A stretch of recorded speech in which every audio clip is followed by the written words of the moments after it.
Hello friends, வணக்கம். Climate சூப்பராக இருக்குல்ல. ஸோ வெளியில் வந்து ட்ரிசில் ஆகிட்டே இருக்குது. நல்லா சில சிலன்னு சூப்பராக ஊட்டி மாதிரி இருந்தது சென்னை. ஸோ இப்போ பார்த்திங்கன்னா நாங்கள் வந்து மந்த்லி டெஸ்ட் எடுப்போம் மாமியாருக்கு. அவங்களோட சுகர் லெவல்ஸ் எப்படி இருக்குது, தைராய்டு எப்படி இருக்குது. ஸோ அதுக்கான ஒரு ப்ரொசீஜர் தான் போயிட்டுருக்கு. இது வந்து எல்டர்லி பீப்புளுக்கு மட்டும் இல்லைங்க, நம்ம கூட 3 months ஒன்ஸ் நம்ம தைராய்டு லெவல் எப்படி இருக்குது, சுகர் லெவல் எப்படி இருக்குன்னு மானிட்டர் பண்ணுறது ரொம்ப நல்லது. பிளட் ஒர்க்காக வீட்டுக்கே லேப் டெக்னீஷியன் வந்திருந்தாங்க. அண்ட் மாமியாருக்கு பிளட் எடுத்துருந்தப்போ விவான் எட்டி பார்த்துட்டு ஊசி பார்த்துட்டு பயந்துட்டான். ஸோ எங்கே அவனுக்கு ஊசி போட்டுருப்பாங்களா அப்படின்ட்டு. இது பார்த்திங்கன்னா நம்மளுக்கு பிளட்டில் பார்க்கக்கூடிய அந்த சுகர், தைராய்டு எல்லாமே பார்த்திங்கன்னா அக்யூரேட்டாக இருக்கும். ஸோ நீங்கள் கூட ட்ரை பண்ணுங்கள். செகண்ட் பேபிக்கு நிறைய பேர் ட்ரை பண்ணுவீங்க. ஸோ நீங்கள் செகண்ட் பேபிக்கு ட்ரை பண்ணுறீங்க அப்படின்னா உங்களோட தைராய்டு லெவல்ஸ் எப்படி இருக்குன்னு பாருங்கள். சுகர் மெயினாக செக் பண்ணி பாருங்கள். பிசிஓடி இருக்கான்னு செக் பண்ணிக்கோங்க. டாக்டர் கிட்ட போனோம் அப்படின்னா செகண்ட் ப்ரெக்னென்சிக்கு பிளான் பண்ணுறோம் அப்படின்னா அதுக்கு வந்து அவங்க சில வைட்டமின்ஸ், ஃபோலிக் ஆசிட்லாம் எழுதி கொடுப்பாங்க.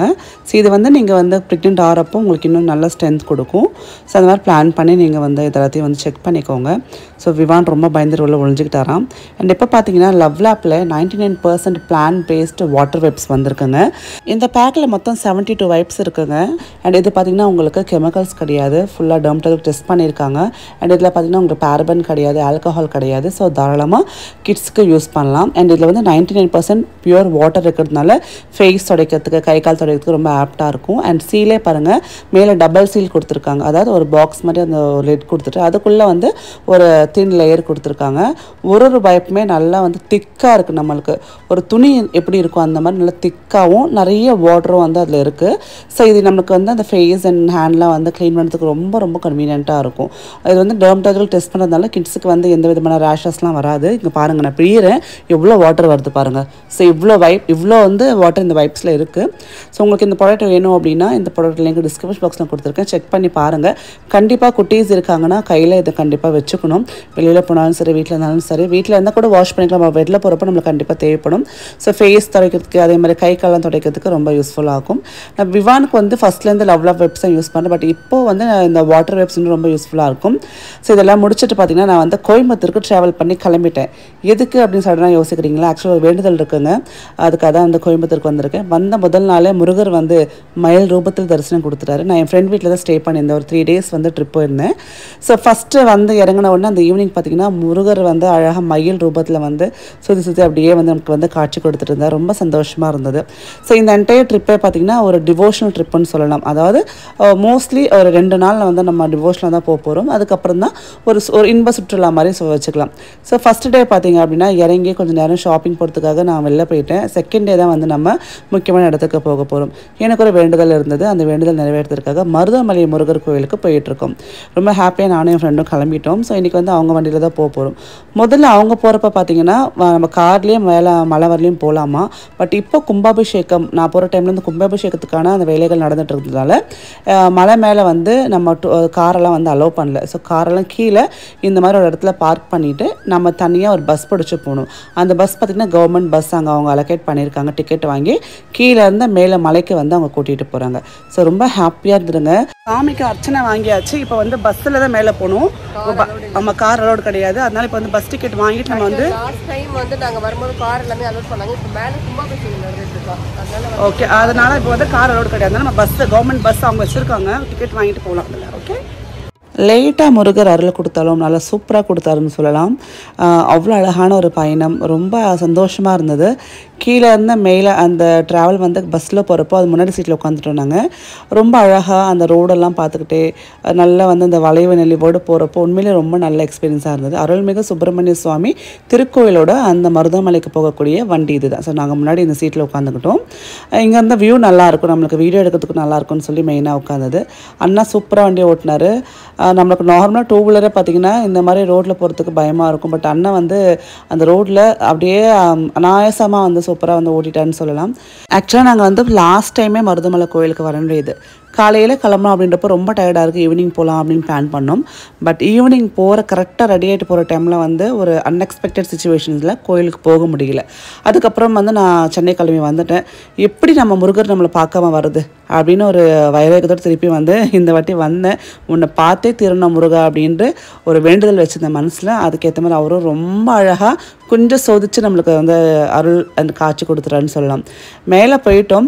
மேலே போனதுக்கப்புறம் கரெக்டாக நாங்கள் போகிற டைமில் வந்து பார்த்திங்கன்னா உள்ள சந்தன காப்பு சாத்திட்டு இருந்தாங்க. அதனால் ஒரு 1.5 மணி நேரம் நிற்க வச்சுட்டாங்க. நீங்கள் சிறப்பில் இந்த இடத்துல வந்து விட்டுட்டு அழகாக உள்ள கோவிலுக்கு மேலே வந்து ஒரு படிக்கட்டு மாதிரி இருக்கும், அழகாக நடந்து போயிடலாம். நான் சொன்னேன் இல்லையா, நம்ம போகிற டைம் வந்து கும்பாபிஷேகத்துக்கான இந்த டைம். அதனால் பார்த்திங்கன்னா ரொம்ப அழகாக நிறைய விஷயங்கள் பார்த்தோம்.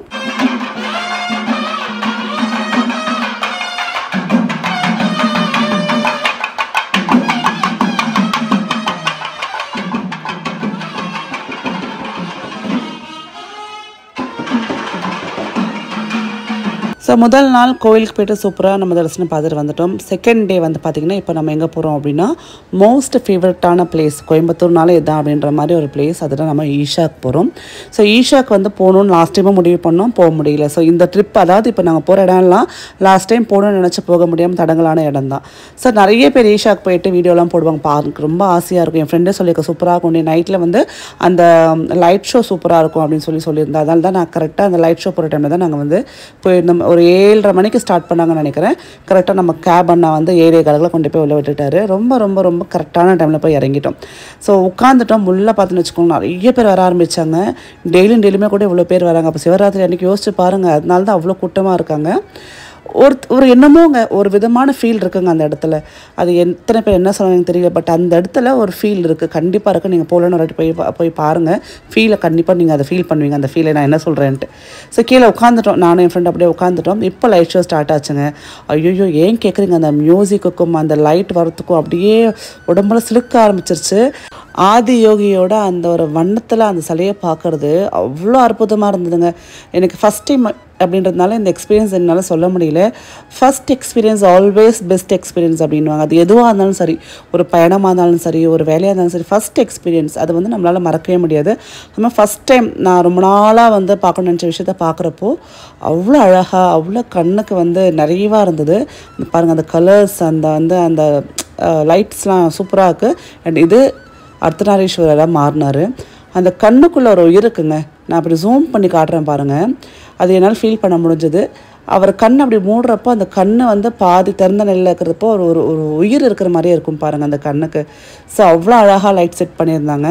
கண்டிப்பாக நம்ம வாழ்நாளில் ஒரு வாட்டி இந்த ஒரு லைட் ஷோ கண்டிப்பாக பார்த்தாகணுங்க. அவ்வளோ அழகாக இருக்குது.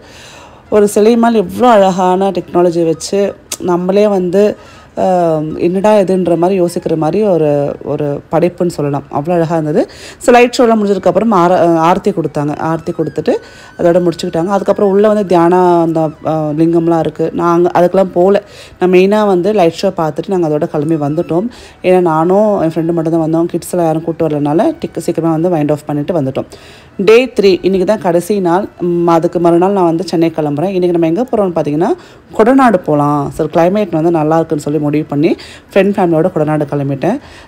எனக்கு இதான் ஃபஸ்ட் டைம் கொடநாடு போடுது. நான் இதுமாதிரி கொடநாடு போனது கிடையாது. ஊட்டிக்கு போயிருக்கோம், நம்ம கொடைக்கானல் போயிருந்தோம். பட் கொடநாடு போகிறது ஃபஸ்ட் டைம். எனக்கு வந்து ஊட்டியோட கம்பேர் பண்ணுறப்ப எனக்கு அவ்வளோவா பிடிக்கல. ஓப்பனாக சொல்லணும்னா எனக்கு அவ்வளோவா பிடிக்கல. எனக்கு ஊட்டி ரொம்ப பிடிச்சிருந்தது. அதுமாதிரி ஃபஸ்ட்டு நான் ஊட்டிக்கு போனப்போ அந்த எக்ஸ்பீரியன்ஸ் செம்மையாக இருந்தது. இங்கே வந்து வெயில் இருக்குது, ஆனால் சிலுன்னு இருக்குது, நல்ல சில்லுன்னு இருக்குது. இங்கே பெருசாக பார்க்கறதுக்கு என்னன்னா அந்த வியூ பாயிண்ட் மட்டும்தான் இருந்தது. எனக்கு அந்த எக்ஸ்பீரியன்ஸ் வந்து ஓவராலாக ஆவரேஜாக தான் இருந்தது. ரொம்பலாம் ஒன்றும் இல்லை, பட் நல்லா காற்றடிச்சு ஒரு வியூ பாயிண்ட் கிடந்து அங்கே நம்ம அந்த மலைகளில் பார்க்குற மாதிரி இருந்தது தவிர்த்து எனக்கு பெருசாக வந்து அவ்வளோவா பிடிக்கல. மற்றபடி வீடியோ எடுக்கிறதுக்கு ஃபோட்டோ எடுக்கிறதுக்குலாம் நல்லா இருந்தது. ஸோ நீங்கள் கொடநாடு போயிருந்தீங்களா? உங்கள் எக்ஸ்பீரியன்ஸ் எப்படி இருக்குது மறக்காமல் வந்து கமெண்ட் பண்ணுங்கள். நான் ரவி கூட ஊட்டிக்கு போனப்போ செம்மையாக இருந்ததுங்க. அது மறக்கவே முடியாது. ஃபஸ்ட் டைம் நான் போனப்போ அந்த மாதிரி ஒரு எக்ஸ்பீரியன்ஸ் நான் திருப்பி என் லைஃப்பில் நான் பார்த்ததே இல்லை. அதான் சொல்ல எப்போவுமே first experience always great experience. So எப்படின்னு பார்த்துட்டு இங்கே வந்து நம்ம கொஞ்சம் ஃபோட்டோலாம் எடுத்துகிட்டு வீடியோலாம் எடுத்துகிட்டு நம்ம அதோட கிளம்பிட்டோங்க. வீட்டுக்கு வந்ததுக்கப்புறம் பார்த்தோன்னா என்னமோ நான் வந்து ஏதோ வெளிநாடு போய் ஒரு 10 நாள் கழிச்சு வர மாதிரியே எங்கள் வீட்டில் ஃபேமிலியில் ஃபீல் பண்ண ஆரம்பிச்சிட்டாங்க. அண்ட் நம்ம திரும்பி வர வழியில் எங்கள் பார்த்தீங்கன்னா காட்டெருமை பாருங்கள், எத்தனை காட்டெருமை வந்து அப்படியே அந்த மலை மேலே மேய்ஞ்சிட்டே இருந்தது. ஸோ ஒரு சின்ன வீடியோ எடுத்துகிட்டு அங்கேருந்து நம்ம வந்து கிளம்பி சென்னைக்கு ட்ராவல் ஆகிட்டு வந்தாச்சு. ஸோ சென்னைக்கு வந்த உடனே ஹஸ்பண்டு பசங்கள்லாம் வந்து ஏர்போர்ட்டுக்கு வந்து பிக்கப் பண்ணிக்கிட்டாங்க. இந்த குல்ஃபி அண்ணா இங்கே குல்ஃபி விற்றுருந்துச்சு. சின்ன வயசில் நான் கோட்டர்ஸில் இருந்தப்போ இந்த குல்ஃபி வாங்கி சாப்பிட்ருக்கேன். நைட்டு 10 மணிக்கு பில் அடிப்பார். நான் அம்மாலாம் தூங்கியிருப்பாங்க, எழுப்பி வாங்க சொல்லி அடம் பிடிப்பேன். திருப்பி அந்த ஞாபகம்லாம் வந்துருச்சு. இதோடு நான் வீட்டுக்கு போயிட்டு என்னோடய வேலைகள் பார்க்க வேண்டியது தான். இந்த வீடியோ பிடிச்சிருந்தா லைக் பண்ணுங்கள், ஷேர் பண்ணுங்கள். டேக் கேர், பாய்.